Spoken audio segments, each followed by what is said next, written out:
बोलो श्री सतगुरु महाराज की, श्री प्राणनाथ प्यारे की। रूहें लगाइयाँ अपने स्वरूप में और भी अपनी सिफत, दिल अरस मोमिन लीजियो, कहे रूह मता हुक्मे महामत, कहे रूह मता हुक्मे महामत। खिलवत से चांदनी ताई भौम तले की बैठाए के, खेल दिखाया बांध उमेद, हक बिना हकीकत कौन कहे, दिए बेशक इलम भेद, दिए बेशक इलम भेद, भौम तले की बैठाए के।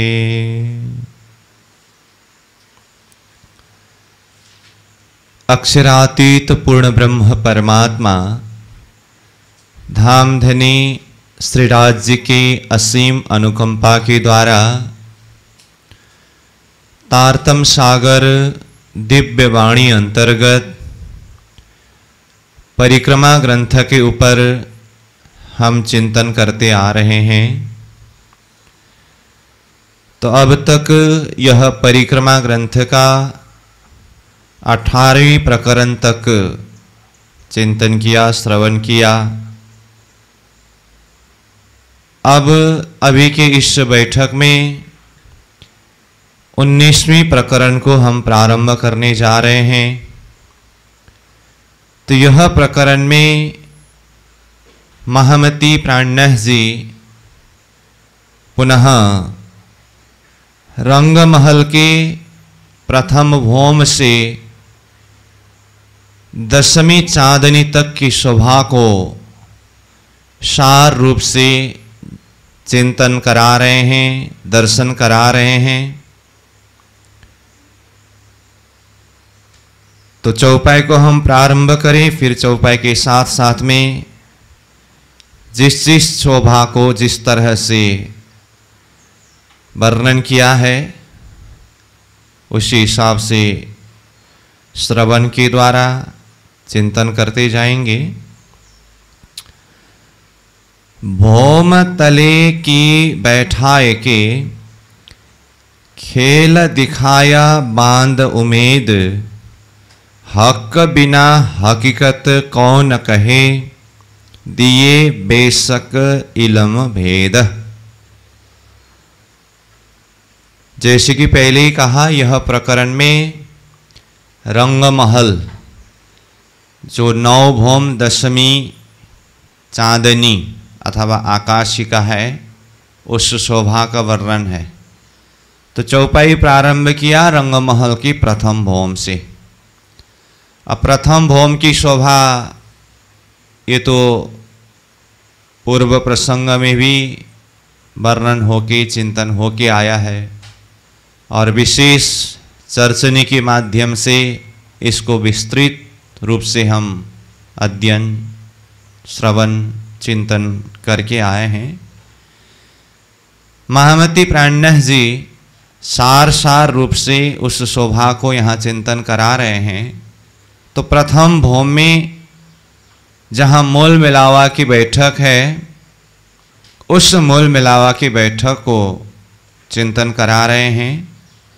तो भौम तले की बैठाए के, मतलब तले की भौम मतलब रंगमहल का प्रथम भौम, बैठाए की मतलब बिठा करके। तो तले की भौम में कहाँ बिठा करके? तले की भौम प्रथम भौम कहने से तो मूल दरवाजा से अंदर प्रवेश करेंगे तो क्या क्या है, 6-6 हजार मंदिरों की 2 हार, और बीच में 2 हार थंब, 3 गलियां, मूल दरवाजे के सामने में 28 स्तंभ के चौक, फिर भीतर चौरस हवेली की 4 हारें जिसे एक फिरावा कहते हैं। एक हार में 231 हवेलियाँ, तो चारों हार के 924 हवेलियाँ, फिर आगे गोल हवेली की फिरावा, फिर चौरस हवेली की फिरावा, फिर गोल की फिरावा, इस तरह से 4 चौरस 4 गोल, 8 फिरावा, 9वें फिरावा पंचमहल, फिर 28 मंदिर के बगीचा, फिर मध्य में 9 चौक, ये सारी शोभा है। उनमें से जब बैठक की बात आती है, जैसे यहाँ कहा बैठाए के, तो कहाँ बिठा करके, 28 स्तंभ के चौक से आगे पंचम हवेली, गोल हवेली के हिसाब से कहे तो प्रथम गोल हवेली, जहाँ पर मूल मिलावा का बैठक है, तो वो मूल मिलावा के बैठक में बिठा करके, कब की बात है ये, परम धाम के हिसाब से आज के दिन की बात है। तो वो मूल मिलावा के बैठक में बिठा करके खेल दिखाया बांध उमेद, उमेद मतलब चाहना, बांध मतलब चाहना को बांध करके, मतलब चाहना को प्रकट करा करके, चाहना को लेकर के हम आत्माओं को खेल दिखाया। तो मूल मिलावा के बैठक में बैठ करके सुरता रूप यह नश्वर देह को धारण करके किस तरह से खेल देख रहे हैं, तो ये तो जानते हैं। तो कहा खेल दिखाया बांध उमेद। ये बात कैसे पता चला कि हमें मूल मिलावा के बैठक में बिठा करके सुरता रूप को खेल में उतार करके फरामशी का खेल दिखा रहे हैं, ये कहाँ से पता चला? हक बिना हकीकत कौन कहे। तो इस बात की हकीकत, इसके वास्तविक रहस्य हक परमात्मा स्वयं श्रीराज जी के अलावा दूसरा कौन कहेंगे। इसका मतलब ये हकीकत को हमें किसने समझाया, किसने कहा? स्वयं हक ने कहा, धामधनी ने कहा। तब हमें यह पता चला कि परमधाम की प्रथम भौम मूल मिलावा में हम परात्मा स्वरूप से मूल मिलावा के बैठक में बैठे हैं और खेल देखने के लिए सुरता रूप में संसार में आए हैं। हक के इलम यानी कि धनी के ज्ञान के समझ के द्वारा हमें ये शुद्धि हुई। तो कहते हैं दिए बेशक इलम भेद। धामधनी श्रीराज जी ने कृपा करके हमें बेशक इलम का भेद यानी कि रहस्य दिया, यानी कि समझाया। तब ये सारी बातें हमें पता चला, शुद्धि हुई। तो यहाँ पर भी धामधनी की कृपा को बता रहे हैं कि धामधनी के अलावा बाकी हमें यह इलम देकर के यह भेद कौन समझा सकते हैं। इसलिए कहा ना, हादी सोई हक। सदगुरु स्वरूप में जो पधारे वो कौन है? स्वयं हक, प्रियतम धामधनी श्रीराज जी ही है। तो उन्होंने ये बेशक इलम तारतम ज्ञान के माध्यम से हमें ये भेद समझाया। तो बेशक इलम शब्द कई बार आया है। खिलवत ग्रंथ में तो एक प्रकरण ही बेशक इलम करके वो प्रकरण बताया है। वो प्रकरण में बहुत सारे विषयों के ऊपर बेशक होने की बात किया है। तो खिलवत की वो बेशक इलम के प्रकरण को पढ़ करके इंद्रावती आत्मा किन किन विषयों के ऊपर बेशक हुए ये भी समझना है। और वहाँ जो भी विषय है, शब्दावली है, उस विषय के ऊपर मैं स्वयं धनी की कृपा के द्वारा, तारतम ज्ञान के प्रकाश के द्वारा कितना बेशक हुआ है और कितने विषय में बेशक होना बाकी है। बेशक होना बाकी भी है तो कोई चिंता की बात नहीं है, क्योंकि अभी तो साधना पथ पर है, अध्ययन चिंतन चल रहा है। पहले जितना शंका था, कई शंका दूर हुआ, बेशक होते जा रहे हैं। धीरे धीरे चलता ही जाएगा, लेकिन निरंतर अध्ययन चिंतन मनन साधना अभ्यास होनी चाहिए। नीत खोजे चरणी चढ़े, नए नए करे विचार। तो ये बेशक इलम की बात है। तो ये हक परमात्मा श्रीराज जी ने ही इसकी भेद, इसके रहस्य को समझाया। अब कहते हैं ये इलम के द्वारा यानी कि ज्ञान के द्वारा ही परमधाम के विषय में कहाँ कहाँ की शुद्धि किस तरह से हुई। कहाँ सुख झरोखे अरस के, कहाँ सुख शीतल बयार, कहाँ सुख बन कहाँ खेलना, कहाँ सुख बखत मलार। धामधनी ने तारतम ज्ञान के द्वारा परम धाम की इन सारी निशानियां और इन स्थानों में विभिन्न प्रकार की आनंदमय लीला को चिंतन कराया, श्रवण कराया और आत्मा के दिल दिमाग में ज्ञान के माध्यम से सब कुछ पता है। वो ज्ञान की समझ के आधार पर वो परमधाम की सुखों को चिंतन करते करते उसको आत्मा भाव से अनुभव करना चाहती है, दर्शन करना चाहती है और उसको अनुभव न होने के कारण और दर्शन कर न पाने के कारण आत्मा में एक तड़प है, विरह है। इसीलिए ये भाव को प्रकट करते हुए कह रहे हैं कि कहाँ सुख झरोखे अरस के। वो परमधाम के रंगमहल के झरोखों में बैठ कर के धनी के साथ में हम जो सुख लेते थे वो सुख हमारा कहाँ चला गया। क्योंकि ये फरामोशी रूप संसार बीच में आने से वो झरोखा का सुख, धनी के साथ का सुख हमसे छूट गया। यहाँ खेल में बैठे बैठे धनी के इलम के द्वारा जिस सुख का पहचान कराए आत्मा उसको अनुभव करना चाहती है, दर्शन करना चाहती है, वो अनुभव हो न पाने के कारण तड़प है। इसीलिए याद करती है कि कहाँ सुख झरोखे अरस के। वो परमधाम के झरोखा का सुख कहाँ चला गया। कहाँ सुख शीतल बयार। वो झरोखा में बैठते समय शीतल बयार मतलब हवा चलते थे।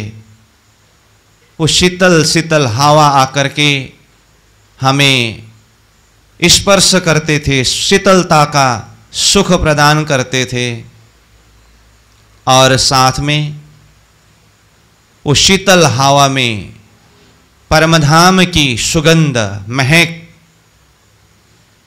उसका अनुभव हम करते थे। वो झरोखा में बैठ कर के अनुभव करने वाले सुख शीतल वयार वो न जाने कहाँ चला गया। कहाँ सुख बना कहाँ खेलना। तो झरोखा के सुख के साथ में कभी तो हम परमधाम के वनों में जा कर के, अब वन कहने से 25 पक्ष परमधाम में जहाँ कहीं भी वनों की शोभा हो, रंग महल के इर्द गिर्द में देखे तो चाहे सात घाट, चाहे बट पीपल की चौकी, चाहे फुलबाग नूरबाग, चाहे बड़ो वन ताड़वन की तरफ, अथवा 25 पक्ष परमधाम के सब तरह के वनों में धनी के साथ में हम विभिन्न प्रकार के खेल तमाशे करके वो आनंद अनुभव करते थे, सुख लेते थे। कहाँ सुख वन कहाँ खेलना। वो वन का सुख और वन में करने वाले हम वन में जो लीला करते थे वह कहाँ चला गया। कहाँ सुख बखत मलार। मलार यानी कि बरसात। वो परमधाम में कभी हम झरोखा में बैठ कर के वो बरसात का सुख लेते थे। आसमान से जब बरसात होती थी ना, तो कभी कभी तो वनों में रह कर के भी वो बरसात का सुख लेते थे। कभी झरोखा में बैठ कर के उसके सुख को लेते थे। वह सुख न जाने कहाँ चला गया। कहाँ सुख कोकिला मोर के, वन में करे टहुकार, बादल अंबर छाइयाँ, सुख बिजलियाँ चमकार। अब यहाँ जैसे पहले कहा रंगमहल के प्रथम भौम से चांदनी तक का वर्णन विषय शीर्षक करके, और प्रथम चौपाई में भौम तले की बैठाए के करके प्रथम भौम से ही शुरू हुआ, परंतु साथ में भाव थोड़ा अन्य प्रसंग, बाहर झरोखा की सुख, वनों की सुख, वहाँ के एक प्राकृतिक सौंदर्य, और वहाँ अलग अलग मौसम में अलग अलग प्रकार के सुख अनुभव करने की बात ये चिंतन करा रहे हैं। तीसरे नंबर चौपाई हम उच्चारण किए तो इसमें ये भाव दर्शाया, जैसे कि दूसरे नंबर चौपाई में वो बखत मलार बरसात की सुख को बताया ना, तो उसी को और विस्तार करके तीसरे नंबर चौपाई में कहते हैं, वो बरसात के समय में धनी के साथ में हम आत्माएं तो आनंद लेते ही थे, और उस वातावरण को, उस सौंदर्यता में और आनंदमय वातावरण अथवा और सौंदर्यता को अधिक बनाने वाले परम धाम के पशु पंखी जानवर ऐसी अवस्था में अपनी अपनी प्रकार से अलग अलग गति भांति, कोई विभिन्न प्रकार से आवाज़ लगा करके, कोई विभिन्न प्रकार के खेल तमाशे दिखा करके वहाँ आनंद सुख को और अधिक बनाता था। कहाँ सुख कोकिला मोर के, वो मलार यानी कि बरसात के समय में कोकिला मोर ये परम धाम के पंखी का नाम है, वो आवाज़ लगाते थे। उस समय में हमें कितना सुख का अनुभव होता था, वो सुख कहाँ चला गया। वन में करे टहुकार, वन में टहुकार मतलब ये कोकिला मोर वन में आवाज़ लगाते थे। और ऊपर आसमान की तरफ देखते समय बादल अंबर छाइयाँ, अंबर यानी कि आसमान में बादल छाइयाँ, पूरा बादल छाया हुआ है। सुख बिजलियाँ चमकार, फिर बादल तो आसमान में छाया ही है, उसके ऊपर बिजलियाँ चमकने लगे। वो बिजली चमकते समय और ज़्यादा सुख अनुभव होता था आत्माओं को। वो सुख हमारा कहाँ चला गया। दो दो रूहें मिल बैठती, सुख लेती सुखपाल, कहाँ सुख साथ मासुक के, सैर जाते जोए या ताल। अब ये वन की सुख को याद करते करते फिर वन में अथवा विविध स्थानों में सैर के लिए बिहार के लिए जाते थे। वो सुख को याद करते हुए, याद दिलाते हुए कह रहे हैं, दो दो रूहें मिल बैठती, सुख लेती सुखपाल। परम धाम की अष्टप्रहर लीला में विशेष करके चौथी प्रहर के समय में छठी भौम के सुखपाल तीसरी भौम के झरोखा में उपस्थित होने के बाद एक एक सुखपाल में दो दो सखियां बैठ करके प्रियतम धाम धनी श्रीराज जी श्यामा जी के साथ में, कभी तो जमुना जी में, कभी तो ताल में, न जाने कई जगह में बिहार के लिए जाते थे।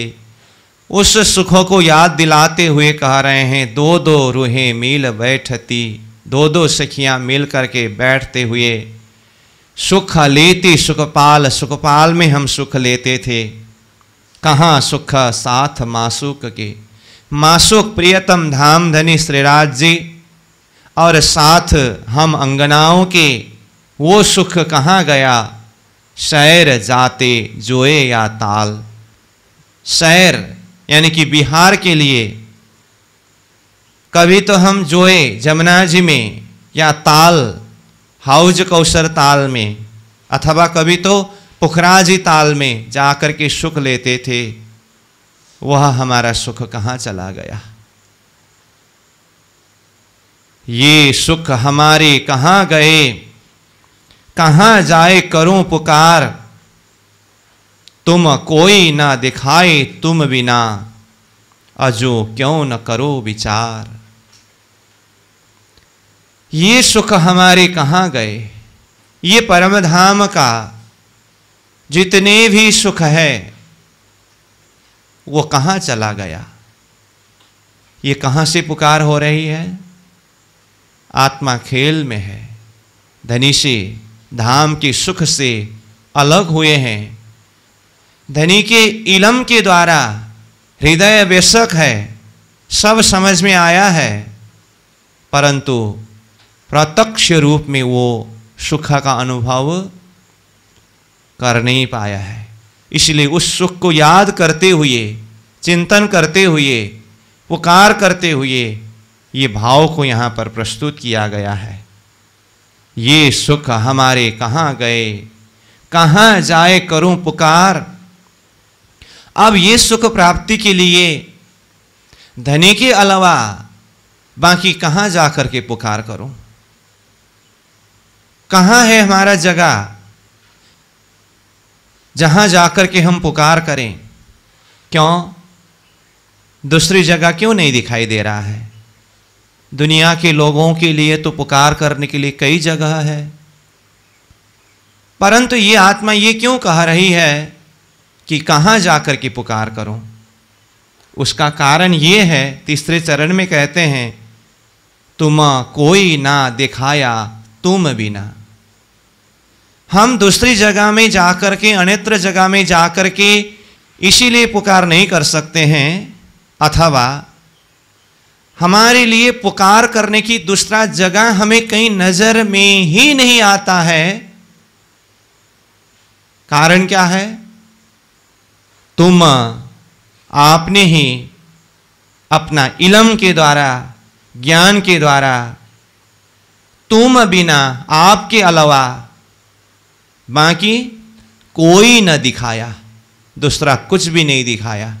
मतलब आपके इल्म ने सिर्फ आपको ही दिखाया, ये हमें पहचान कराया कि आप ही हमारे स्वामी हो, आप ही हमारे खाबंद हो, आप ही हमारे मालिक हो, आप ही हमारे धनी हो। ये आपके इल्म के द्वारा हृदय चौकस हुआ है।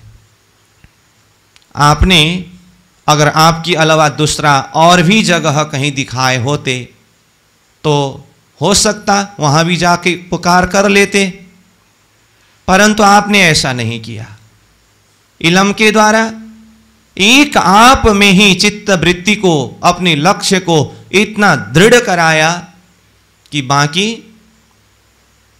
नजर में कुछ नहीं आता है। इसलिए कहां जाकर के पुकार करो? तुम कोई न दिखाया तुम बिना। जब इस तरह का सनमंद की पहचान दिलाए, फिर हमें ये हालत में क्यों छोड़ रखे हो धनी? अजो क्यों न करो विचार? अभी तक क्यों विचार नहीं करते हो? मतलब हमें ये संसार भव सागर से उठा करके परात्मा स्वरूप में जागृत करा करके परमधाम का सुख प्रदान करने के विषय में आप क्यों विचार नहीं करते हो? मतलब हमें वो सुख क्यों नहीं देते हो? धनी के लिए भी ये शब्द, ये भाव प्रयोग होगा, और सामने वाला आत्मा को भी अगर ये भाव व्यक्त करना हो कि हे आत्मा, अपनी सगे सनमंदी आत्मा जो धामस्थ आत्मा है, उनके लिए भी ये भाव व्यक्त कर सकते हैं कि जबकि धनी ने हमें इल्म के द्वारा इतना बेशक बनाया है कि धनी के बिना कोई भी कहीं दिखाया नहीं है ठौर, तो इस विषय में क्यों विचार नहीं करते हो। तो इस तरह से भी देख सकते हैं, लेकिन यहाँ मुख्य धाम धनी को ही पुकार किए हुए हैं। क्यों दिन जावे एकली, किन विध जावे रात, किन विध बसो तुम अरस में, वह कहाँ गई मूल बात। धाम धनी से अलग हुए विरहीन आत्मा रोती हुई, बिलखती हुई, तड़पती हुई, वो ये भाव को व्यक्त कर रहे हैं कि धनी, आपके बिना, परमधाम के सुख के बिना ये संसार में क्यों दिन जावे एकले। मैं अकेली हूं, तो मेरा अकेला का ये दिन किस तरह से व्यतीत होगा। किन विध जावे रात, और रात्रि कैसे कटेगा, किस तरह से व्यतीत होगा। इसका अर्थ क्या है। परमात्मा से बिछुड़े हुए विरहीन आत्मा के लिए संसार में खुद के अलावा दूसरा कोई भी नहीं होते, उसके नजर में कुछ आता ही नहीं है। दुनिया की तरफ देखने का, दुनिया के विषय में सोचने का उनको फुर्सत कहाँ है। वो तो सिर्फ अपने आप को जानती है, अपने आप को अकेली पाती है, और अपने प्रियतम धाम धनी श्रीराज जी से मिलने के लिए, धनी के साथ का सुख को प्राप्त करने के लिए रोती है, तड़पती है, बिलखती है। उसको न संसार की कोई भी पद प्रतिष्ठा से लेना है, न देना है। कलशवाणी में विरह के प्रकरण में कहा ना बैठ सके बिरहनी, सोए सके ना रोए, राज पृथ्वी पांव दाव के, निकसी याविध होए। विरहीन आत्मा चाहे दिन में हो, चाहे रात में हो, न बैठते समय उसको चैन होता है, न उठते समय उसको चैन होता है।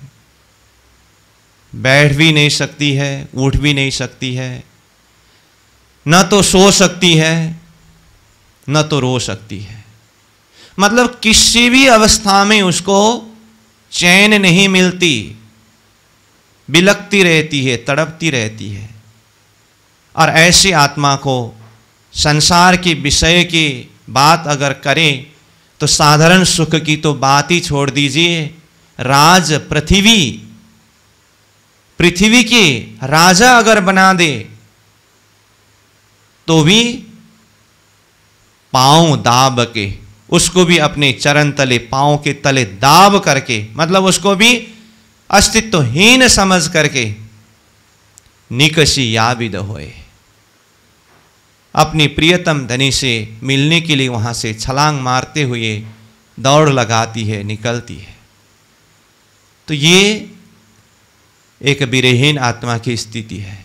ऐसी वाणी में कई जगह में कई भाव है। तो यहां बताए, क्यों दिन जावे एकली, किन विध जावे रात, किन विध बसो तुम अरस में। हे धाम धनी, मैं तो यहां पर इस तरह से तड़प रही हूं, बिलख रही हूं, ये मेरी स्थिति की बात है, परंतु परम धाम में आप भी तो मेरे बिना चैन से, सुख से नहीं बैठ पा रहे हैं। तो आप किस तरह से बैठे हो परम धाम में। अंतर हृदय से वो प्रेम के बल पर, धनी से पूर्ण समर्पण के बल पर आत्मा ये पुकार कर रही है कि धनी, मेरे बिना आपको भी तो परम धाम में चैन नहीं मिल रहा है। किन बिद बसो तुम अरस में। वह कहाँ गई मूल बात, परम धाम की जो मूल बात, वो कहाँ चला गया, वो भूल गए सब। अब यहाँ अब एक एक चौपाई में सब तो व्याख्या हो नहीं पाएगा, इसीलिए मैं कुछ चौपाई में कुछ सूत्र बता रहा हूँ। तो एक ही चौपाई में दोनों तरफ भाव से चिंतन करना होगा। हाँ, अभी एक तरफ में धनी के साथ में पुकार कर रहे हैं, प्रार्थना कर रहे हैं एक आत्मा, ये भाव से बता रहा हूँ। साथ में यही भाव सामने वाला जो धाम की आत्मा है, संबंधी आत्मा है, उनको याद दिलाते हुए एक आत्मा अथवा जागृत आत्मा दूसरी आत्मा को कह रही है, इस भाव से भी चौपाई को चिंतन करना होगा। तो उस दृष्टि से देखे तो देखिए, किन बिध बसो तुम अरस में, सामने वाला आत्मा को भी यही शब्द से संबोधन कर सकते हैं कि हे आत्मा, तुम परम धाम में धनी के साथ में किस तरह से बैठते थे, कैसे सुख लेते थे, वो बात भूल गए। वह कहाँ गई मूल बात, वो बात मूल बात कहाँ गई, भूल गए, बिसर गए, उसको याद करो और परम धाम में जागृत होने के लिए तैयार करो। तो इस तरह से आत्मा को भी पुकार हो सकती है। परंतु यहाँ मुख्य भाव बिल्कुल आत्मिक भाव से धनी के साथ में ही चिंतन को एकाकार करके ये पुकार हो रही है, क्योंकि यहाँ अकेली शब्द प्रयोग हुआ है। उनको अपने अलावा बाकी कोई भी नजर में नहीं आता है। साधना जीवन में साधक के लिए यही सबसे बड़ा लक्षण है। संसार के प्रति पूरी तरह से अगर वैराग्य न होना, अपने लक्ष्य के प्रति दृढ़ होकर के आगे बढ़ ही नहीं सकते। इसलिए साधना के लिए सबसे मुख्य बात ही पहला नंबर वैराग और दूसरे नंबर में विवेक। विवेक और वैराग के अलावा साधक साधना पथ पर आगे बढ़ ही नहीं सकता। वैराग का अर्थ क्या है, ये शब्द मैं कहां से ला रहा हूं, यहां देखिए, अकेली शब्द है।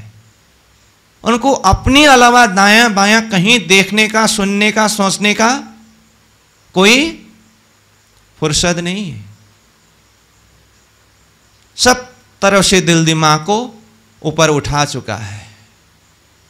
महमत कहे पीछा ना देखिए, ना किसी की परवाह, एक धाम हृदय में लेके उड़ाए दीजिए अरवाह। ये है साधना का सूत्र। ये रहनी, ये स्थिति होनी चाहिए साधक के जीवन में। इसीलिए हमें आगेवान गुरुजन ये शिक्षा देते हैं, ये उपदेश देते हैं कि हम अध्यात्म मार्ग में साधना पथ के लिए निकले हैं। हाँ, दिन प्रतिदिन अपनी साधना के माध्यम से वैराग्यता वृद्धि हो, यही होना चाहिए। कदाच अगर वैराग्य में वृद्धि न भी आए तो भी जिस दिन साधना मार्ग के लिए, साधना के लिए घर से अपने कदम को उठाया, उस दिन हृदय के अंदर जितना वैराग्य था, जितने वैराग्य भाव से घर को छुड़ाया, कदम को आगे बढ़ाया, वो वैराग्य की लेवल कभी भी नहीं घटना चाहिए। अगर बढ़ नहीं सकता है तो भी कोई नुकसान नहीं है। जिस क्षण में, जिस दिन हमने साधक जीवन को चुन लिया, घर से कदम को आगे बढ़ाया, उस दिन हृदय के अंदर कितने वैराग्य था उसको झांक करके देखना होगा, टटोल करके देखना होगा। उसमें कभी भी न्यूनता नहीं आना चाहिए। हाँ, हो सके उसमें दिन प्रतिदिन वृद्धि आ जाए, संसार छुड़ता छुड़ता छुड़ता चला जाए, धनी के साथ सन्मुख होता होता महसूस हो। ज्यों ज्यों उठे सत सुख के तरंग, त्यों त्यों छूटे सुपन को संग। जिस वैराग्य भाव ने हमें साधक जीवन प्रदान किया, धनी ने अपनी वाणी को चिंतन करने का ये वातावरण प्रदान किया, सद्गुरु की सानिध्यता प्रदान किया, यहां तक धनी की कृपा को देखने के बाद परमधाम के सुख का ही चिंतन करते रहे, परमधाम के आनंद को ही हृदय में अनुभव करने की प्रयास करते रहे। वो सुख जब हृदय में अनुभव होने लगेगा ना, ज्यों ज्यों उठे सत सुख की तरंग, जितने जितने परमधाम के सत सुख हृदय में अनुभव होने लगेगा, त्यों त्यों छूटे सुपन को संग। सपनावत संसार के संग उतना ही छूटता छूटता छूटता चला जाएगा।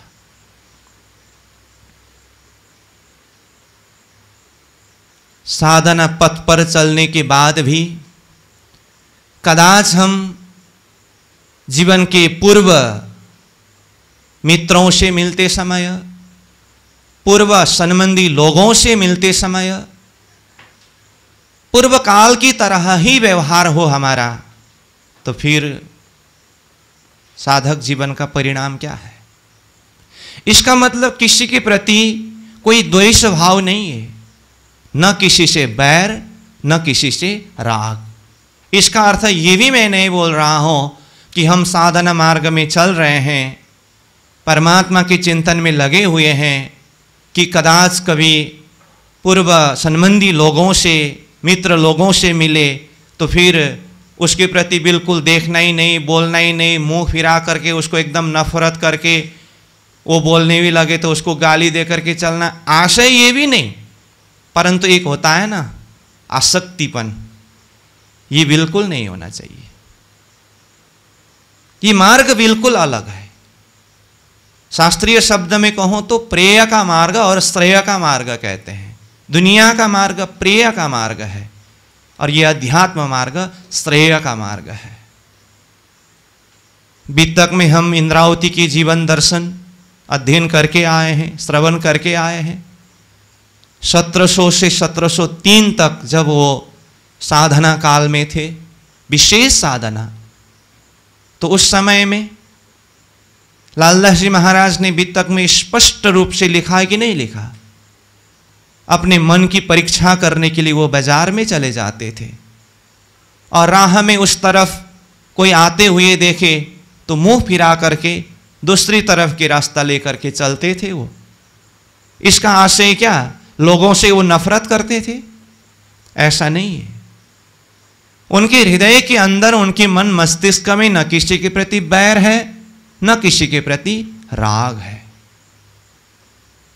बस लोगों से वो मुंह फिरा करके इसीलिए चलते थे कि किसी व्यक्ति से सन्मुख हो जाऊं तो बस वही दुनियादारी की बातें चलने लगेगी और उतने ही समय मेरे धनी और मेरे बीच के जो संबंध है, मेरा जो चिंतन है, उसमें बाधा पहुंचेगा, वो खंडित होगा, वो भंग होगा। पल पल में अपने चिंतन को वो भंग नहीं करना चाहते थे। ये है इंद्रावती की बीतक। इस भाव से अपने आप को बिल्कुल सबसे अलग करके एकांत का अर्थ कहीं जंगल में जाकर के एकांत गुफा में शरीर को रखना ही एकांत नहीं है। संसार के भीड़ में रहते हुए भी किसी के प्रति मन का कोई लगाव न होना, इसका नाम है एकांत। उसको कहते हैं अकेलापन। तो वीरहीन आत्मा जो है उसको स्वयं मैं हूं और मेरे प्रियतम धाम धनी है, परंतु धनी और मेरे बीच में ये जुदागी का पर्दा पड़ा हुआ है। बार बार धनी से अर्जी करती है, विनती करती है कि धनी क्यों दीन जावे एकले, किन विध जावे रात, किन विध बसो तुम अरस में। मेरे बिना आप भी तो परम धाम में चैन से बैठ नहीं पाए हो। कहाँ गई मूल बात, वो हमारा मूल बात मतलब मूल संबंध की बात कहाँ गया, उसको याद करके मेरे ऊपर कृपा करिए धनी। अब 7वीं नंबर चौपाई से दूसरी भौम की सुख का वर्णन करते हैं। सुख चेहवच्चे भौम दूसरी, मील मंदिर 12,000, कौन देवे मासुक बिना, सुख भुलवनी अपार। अब दूसरी भौम भुलवनी का मंदिर कहाँ किस तरह से है, फिर वहाँ से उत्तर दिशा की तरफ खड़ोकली किस तरह से है, ये तो हमारे दिल दिमाग में बैठ गया है। चर्चनी के माध्यम से भी और इससे पूर्व प्रकरण में भी ये सब एक आवृत्ति वर्णन हो चुका है। इसलिए यहाँ देखिए, सुख चेहवच्चे भौम दूसरी, चेहवच्चे मतलब खड़ोकली, ताड़ बन की जमीन से 2 भौम भर ऊंचा खड़ोकली, दूसरी भौम के भुलवनी की मंदिर से उत्तर दिशा की तरफ आया है ना, तो वहाँ खड़ोकली में झिलना की सुख, सुख चेहवच्चे भौम दूसरी, दूसरी भौम का सुख, जहाँ पर मील मंदिर 12,000, 12,000 मंदिर है वहाँ। किस तरह से 12,000 मंदिर है तो जानते हैं ना, 110 के 110 हारे 12,100, मध्य में 10 मंदिर का लंबा चौड़ा, चौक में मंदिर नहीं है, तो कुल मंदिर की संख्या 12,000 हुए।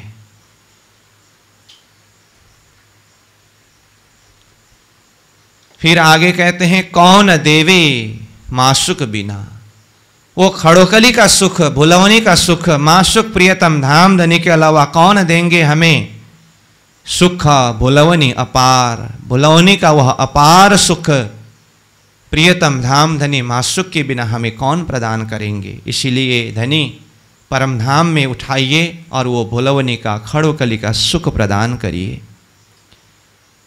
हम अरस भौम तीसरी, चढ़ देखे नूर मकान, 2 द्वारों नूर झलके, ये सुख कब देसी मेहरवान। अब 8वीं चौपाई में तीसरी भौम की सुख कहा, हम अरस भौम तीसरी, हम आत्माएं धनी के साथ में रंग महल के तीसरी भौम में चढ़ करके देखे नूर मकान, नूर मकान यानी कि अक्षरधाम को देखते हैं अथवा देखते थे। अब यहाँ पर ऐसा है, आपको कंफ्यूज ना हो इसीलिए मैं थोड़ा बता रहा हूँ। परम धाम में ही रहते समय तो धनी के ही हुक्म के द्वारा ये आत्मा की नज़र में नूर मकान यानी कि अक्षरधाम आने नहीं दिए थे, परंतु यहाँ चौपाई में तीसरी भौम में चढ़ करके नूर मकान को देखने की बात यहाँ जागन की ब्रह्मांड से तारतम के समझ के द्वारा ये भाव को प्रस्तुत किया है। अब तारतम के द्वारा तो ये समझ आया है ना कि तीसरी भौम में बैठे बैठे वहाँ से नूर मकान अक्षरधाम तक किस तरह से देख सकते हैं। तो ये जागन की ब्रह्मांड में तारतम की प्रकाश की दृष्टि पर ये भाव को पुकार कर रहे हैं। खेल में आने से पूर्व के हिसाब से देखें तो फिर अक्षरधाम देखने की बात नहीं है, तो जागनी के ब्रह्मांड से ये पुकार हो रही है, तो तारतम के प्रकाश की दृष्टि से ये भाव को समझना होगा।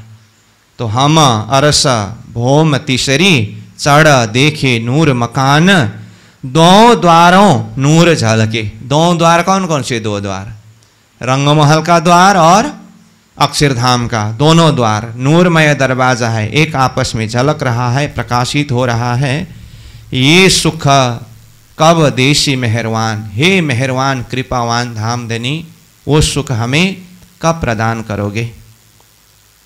ईता आवत झरोखे मुजरे, हमारे महबूब के ये सुख धनी हमको फिर कब दिखाओगे। अक्षरधाम से अक्षर ब्रह्म प्रियतम धाम धनी का दर्शन करने के लिए नित्य प्रति आते हैं। तो कहा ईता आवत झरोखे मुजरे, मुजरे मतलब दर्शन के लिए। कौन आते हैं? अक्षर ब्रह्म। किसके दर्शन करने के लिए आते हैं? हमारे महबूब के, हमारे प्रियतम धनी श्रीराज जी के दर्शन के लिए अक्षर ब्रह्म आते हैं। ये सुख धनी हमको, हे प्रियतम धाम धनी, ये सुख हम आत्माओं को फिर कब दिखाओगे, कब दिखाएंगे पुनः। बड़ी बैठक जीत होत है, इन बड़े दहलान, ये कब दिखाओगे, ये कब दिखाओ मेला बड़ा, मेरे वाहिदत बड़े सुभान। तीसरी भौम में बड़ी बैठक होते हैं। श्रृंगार के समय में देखिए, धनी के श्रृंगार दहलान में होता है, और फिर छज्जा में, झरोखा में निरत लीला, दहलान के पास में जहाँ पर चबूतरा है वहाँ पर प्रातःकालीन समय में बाल भोग आरोग्य की लीला। तो इन स्थान में अलग अलग जगह में बड़े बड़े बैठक बैठते हैं, कई तरह की लीलाएं होते हैं। तो ये सुख को याद करते हुए धनी से पुकार कर रहे हैं, बड़ी बैठक जीत होत है। यह तीसरी भौम में बहुत बड़े बैठक होते हैं। इना बड़े दहलान, यह बड़ा दहलान में, झरोखा में, ये कब दिखाओ मेला बड़ा, जहाँ पर राजी श्यामा जी 12,000 सखी सब के एकत्रित यहाँ मेला होते हैं। तो ये बड़ा मेला हुआ ना तीसरी भौम में। यहाँ के ये सुख कब हमें पुनः दिखाओगे, प्रदान करोगे, मेरे बाहिदत बड़े शुभान। हे अद्वैत परमधाम के मेरे शुभान प्रियतम धनी। यहाँ धनी को पुकार भी कर रहे हैं और धनी की महिमा को भी गा रहे हैं। कैसे? ऊपर देखिए 9 नंबर में कहा हमारे महबूब, 10 नंबर में कहा मेरे बाहिदत बड़े शुभान। ये धनी की महिमा है। अब चौथी भौम का वर्णन है। चौथी भौम सुख नीरत के, कौन देवे कर हेत, ये सुख अरस के इन जिमी, हक हमको विद विद देता। चौथी भौम जहाँ पर नीरत की हवेली है, जहाँ नीरत लीला के सुख अनुभव करते हैं। चौथी भौम सुख नीरत के, कौन देवे कर हेता। हे धाम धनी, आपके अलावा हमें वो चौथी भौम का सुख कर हेता, प्रेम करके कौन देंगे। ये सुख अर सके इन जिमी, ये परमधाम का सुख, चौथी भौम की नीरत का सुख, इन जिमी, ये संसार के जमीन में, ये खेल के बीच में, हक हमको विद विद देता। प्रियतम धाम धनी श्रीराज जी महाराज ने ये खेल के बीच में ही हमें वो सुख विद विद मतलब प्रकार प्रकार से प्रदान किया। भौम पांचमी सुख पौड़न के, ये हक की बातें नेक, कौन कहेवे मासुक बिना, आसक गुज विवेक। पांचवी भौम की विशेषता शयन का मंदिर है अथवा पौड़ावनी लीला होती है। जहां भौम पांचवी सुख पौड़न के, पांचवी भौम में पौड़ावनी का जो सुख है, शयन का जो सुख है, ये हक की बातें नेक, ये हक परमात्मा की बात, यानी कि परमात्मा के साथ में सुख लेने की बात बहुत ही नेक बात है। कौन कहबे माशुक बिना, माशुक प्रियतम धाम धनी के बिना ये सुख को हमें कौन कहेंगे, कौन समझाएंगे, कौन बताएंगे। आशिक गुज्ज विवेक, वो आशिक माशुक के बीच की गुज्ज बातें वो विवेक के साथ में प्रियतम धाम धनी के अलावा बाकी हमें कौन कहेंगे, कौन समझाएंगे। यहां भाव ये है कि वो सुख को पूरी तरह से चिंतन भी कर रहे हैं और वो सुख को प्रत्यक्ष रूप में अनुभव न हो पाने के कारण एक तड़प उस भाव से पुकार भी हो रही है। फिर आगे, सुख छठी भौम मोहलन के, ये कौन देवे कर विचार, इन जुआ सुख क्यों कहूं, इन हक के बेशुमार। छठी भौम का सुख, जहां सुखपाल है, एक एक मंदिर में एक एक सुखपाल, 6000 मंदिर में 6000 सुखपाल, जिन सुखपालों में बैठ करके हम परम धाम के अनेक जगह में सैर के लिए जाते हैं। सुख छठी भौम मोहलन के, छठी भौम के मंदिर में ये कौन देवे कर विचार। सुख छठी भौम मोहलन के, छठी भौम के महलों के, मंदिरों के, वहाँ के सुखपाल के, ये कौन देवे कर विचार, उसको विचार करके वहाँ का सुख हमें कौन देंगे। इन जुआ सुख क्यों कहो, ये छठी भौम की सुख हो अथवा पूरा परम धाम की सुख, इस जुआ से मैं किस तरह से कहूँ। इन हक के बेशुमार, ये परम धाम के हक के बेशुमार सुख, धनी हमें जो बेशुमार सुख प्रदान करते थे, उस सुख को मैं इस जुआन से शब्द में किस तरह से कहूँ। सुख कहाँ कहूँ भौम सातमी, जो लेत खटों छप्पर, हक हादी रूहें झूलत, साम सामी बांध नजर। सातवीं भौम की विशेषता 2 ताली हिंडोला, जहाँ पर राजी श्यामा जी हम सखियाँ हिंडोला में बैठ करके आमने सामने हो करके होड़ बांध करके नजर में नजर मिला करके झूलने का सुख लेते थे। सुख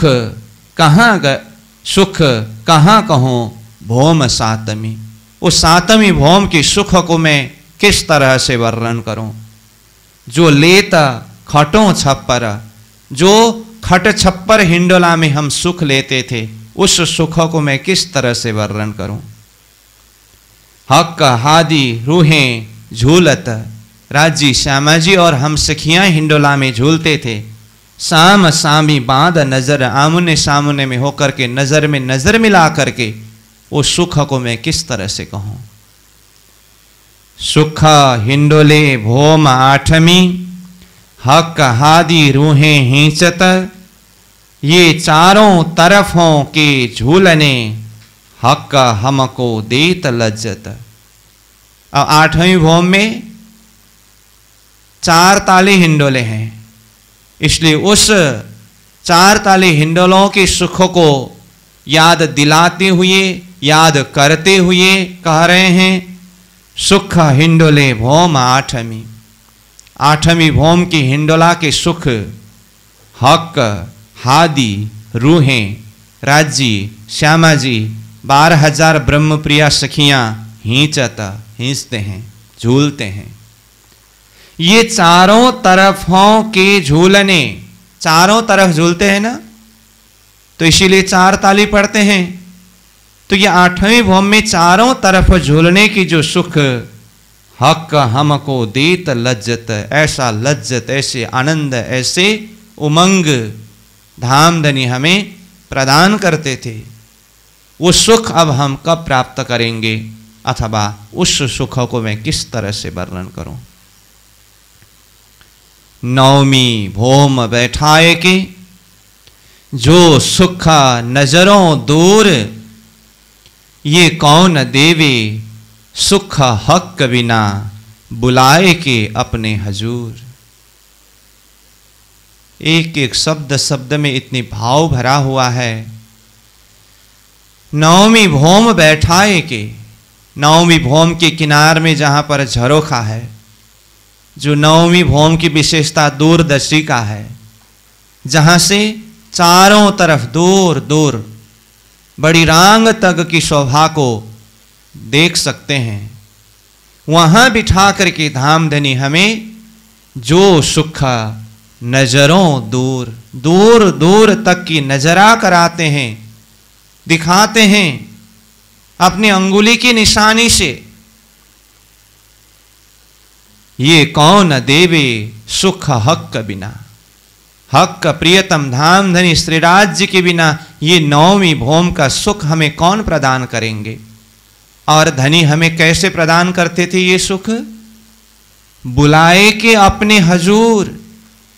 जब हम कहीं दूर भी बैठे हो ना, धामधनी स्वयं अपने हजूर, अपने पास में, अपने करीब में बुला करके, अपने पास में बिठा करके, दूर दूर का दृश्य अवलोकन करा करके धनी हमें सुख प्रदान करते थे। उस सुख की महिमा को मैं किस जुबान से कहूं। और हे धनी, आपके अलावा ये सुख हमें कौन प्रदान करेंगे। चांदनी के सुख को याद करते हुए कह रहे हैं, सुख चांदनी चढ़ाए के, पूनम की मध्य रात, ये कौन देवे माशुक बिना, इश्क भीगे अंग गात। सुख चांदनी चढ़ाए के, रंग महल के 9 भौम के ऊपर की 10वीं चांदनी, जहां पर मध्य में सुंदर बैठक है, सिंहासन है, और चारों तरफ बगीचे, नहरें, चेहबच्चे, कई तरह के फल लगे हुए हैं, कई तरह के फूल लगे हुए हैं, दूब के बगीचे हैं। किनार में देखे तो चांदनी की जमीन से भी भौम भर ऊंचा दहलान है। दहलान के ऊपर जाकर के देखे, गुर्ज की चांदनी में गुम्मट, फिर दहलान की चांदनी के ऊपर गुमटियां, गुम्मट गुमटियां, सब के ऊपर कलश, ध्वजा, पताकाएं, चांदनी के किनार में कंगूरों की शोभा, कांगरियों की शोभा। यहां की जो एक बनक की शोभा तो निराली है ही, उसके ऊपर ये चांदनी में धामधनी हमें कब ले जाते हैं और सुख प्रदान करते हैं? पूनम की मध्य रात, शुक्ल पक्ष पूनम तिथि के दिन, जब चौथी प्रहर के सैर लीला के लिए जाने का समय होता है, तब ही रंग महल के चांदनी में ले जाते हैं। फिर रात्रि के समय मध्य रात शब्द आया, तो अष्टप्रहर की लीला में हम चिंतन करके आए हैं ना, महामती प्राणनाथ जी ने ही तीसरे प्रकरण में अष्टप्रहर की बीतक ये लीला वर्णन हुआ, तो वहां पर विशेष चर्चा करके आए हैं। तो अष्टप्रहर की लीला में बाकी सब दिन 9 बजे के समय में 5वीं भौम में शयन लीला होती है, चाहे वो कृष्ण पक्ष में हो, चाहे वो शुक्ल पक्ष में हो। परंतु शुक्ल पक्ष पूनम की रात्रि 12 बजे तक रंगमहल के चांदनी में धनी हमें सुख प्रदान करते हैं। वो यही चौपाई के आधार पर बताया गया है। सुख चांदनी चढ़ाए के, पूनम की मध्य रात, मध्य रात्रि तक वो चांदनी में सुख प्रदान करते हैं। देखिए तो पूनम की मध्य रात है, आसमान की तरफ देखिए क्या है, पूर्ण कलाश से युक्त चंद्रमा। अब परम धाम तो वैसे हर प्रकार से परिपूर्ण है, वो परिपूर्ण होते हुए भी अपने अपने गुण, अपने अपने स्वभाव से वो चंद्रमा की भी अलग अलग कला रूप वहां पर जाहिर होता है ना, तो पूनम की चंद्रमा, उसकी प्रकाश, उसकी शीतलता, उसकी किरणें और ऐसी आनंद भरी वातावरण में धामधनी हमें मध्य रात्रि तक वहां कई तरह के सुख आनंद प्रदान करते हैं। सुख चांदनी चढ़ाए के पूनम की मध्य रात, वो सुख को याद करते हुए अब आत्मा फिर तड़पती हुई, बिलकती हुई धनी से अर्जी करते हुए कहते हैं कि धनी, ये कौन देवे माशुक बिना। माशुक प्रियतम धामधनी, आपके बिना ये चांदनी का सुख हमें कौन प्रदान करेंगे। आप ही तो हो हमें ये सुख प्रदान करने वाले, और वो सुख हमें आप कैसे प्रदान करते थे। इश्क भीगे अंग गार, इश्क, इश्क के द्वारा अथवा इश्क में भीगे भिगा करके अंग गात, अंग को यानी कि शरीर को, अंग अंग हृदय अंतस्करण को, गात मतलब गलित, गात बना देते थे, आनंद ऐसे प्रदान करते थे। ये अंग मतलब परात्मा के अंग, अंतस्करण मतलब एक एक अंग अंग में वो आनंद भर देते थे, इश्क भर देते थे। और हृदय की आनंद, उसका तो कहना ही क्या है। जब हृदय में अधिक से अधिक आनंद का अनुभव होता है ना, तो अंग अंग से वह छलकने लगता है, चाहे वो खुशी हो चाहे वो दुख हो।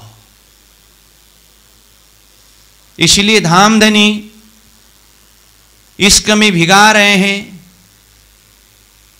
तो अंग अंग से वह इश्क छलकते थे। वो सुख हमें आपके अलावा बाकी कौन देंगे। अब आगे फिर दहलान के ऊपर चांदनी में चढ़ा करके वहां का सुख चिंतन करा रहे हैं।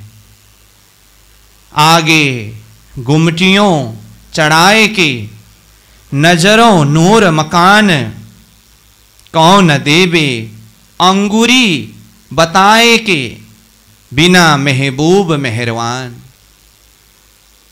आगे गुमटियों चढ़ाए के, गुमटियों मतलब गुमटियां कहाँ है, दहलान की चांदनी में है, जो 10वीं चांदनी से भी भोंबर ऊपर है।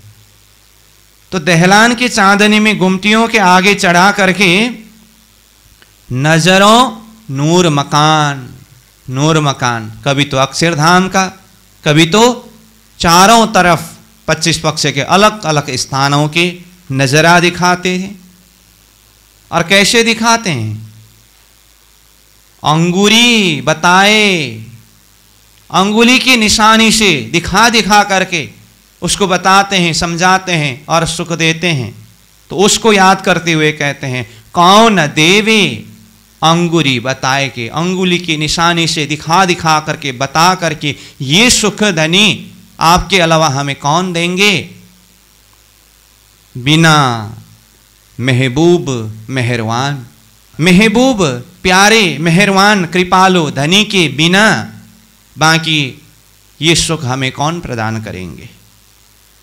10 भौम के मोहल सुख, कौन देवे मासुक बिन, सो इत सुख ल्याए इलम, ना तो कौन देवे जिमी इन्न। देखिए तो 10 भौम के सुख को चिंतन कराने के बाद पुनः कहते हैं 10 भौम के महल सुख, रंग महल के 10 भौम के सुख, कौन देवे मासुक बिना, प्रियतम धाम धनी के बिना हमें कौन देंगे। तो धनी ने परम धाम में तो ये सुख दिया ही दिया, परंतु यहां खेल के बीच में भी किसके माध्यम से, इलम के माध्यम से। सो इत सुख ल्याए इलम, इलम के द्वारा ये सुख धनी ने लाया है और ये सुख दिया है। ना तो कौन देवी जिमी इन्न, नहीं तो इस जमीन में, इस धरती में ऐसा सुख हमें कौन प्रदान करते, कौन देते। तो मेहरवान कृपावान धनी ने इलम के माध्यम से इस खेल के बीच में, जागन के ब्रह्मांड में ही हमें परम धाम का सुख प्रदान किए। तो तारतम ज्ञान के माध्यम से परम धाम की सुखों को चिंतन करना है और उस सुख को परात्मा स्वरूप में उठ करके धनी के साथ में पुनः कब प्राप्त करें। ये आत्मा की जो एक भाव धनी को आर्त पुकार करना है, यही पुकार के माध्यम से जब धनी कृपा करेंगे, परामर्श के पर्दा उठाएंगे, तब फिर धाम की सुख परात्मा स्वरूप के द्वारा ही हम अनुभव कर पाएंगे। जब तक धनी की वो हुक्म न हो, तारतम ज्ञान के माध्यम से, इलम के माध्यम से, चिंतन के द्वारा उस सुख को अनुभव करना है। यही सूत्र है इतवी धन्य धन्य उतवी धन्य धन्य होने का। तो ये 19वीं प्रकरण जिसमें 19 चौपाई ही है, ये पूरा हुआ। तो अभी यहीं पर विश्राम करेंगे, फिर अगले सत्र में 20वीं प्रकरण को चिंतन करेंगे। दसों भौम के महल सुख, कौन देवे माँ सुख बिन, सो इत सुख ल्याए इलम, ना तो कौन देवे जिमीन, ना तो कौन देवे जिमीन। बोलो श्री प्राणनाथ प्यारे की प्रणाम।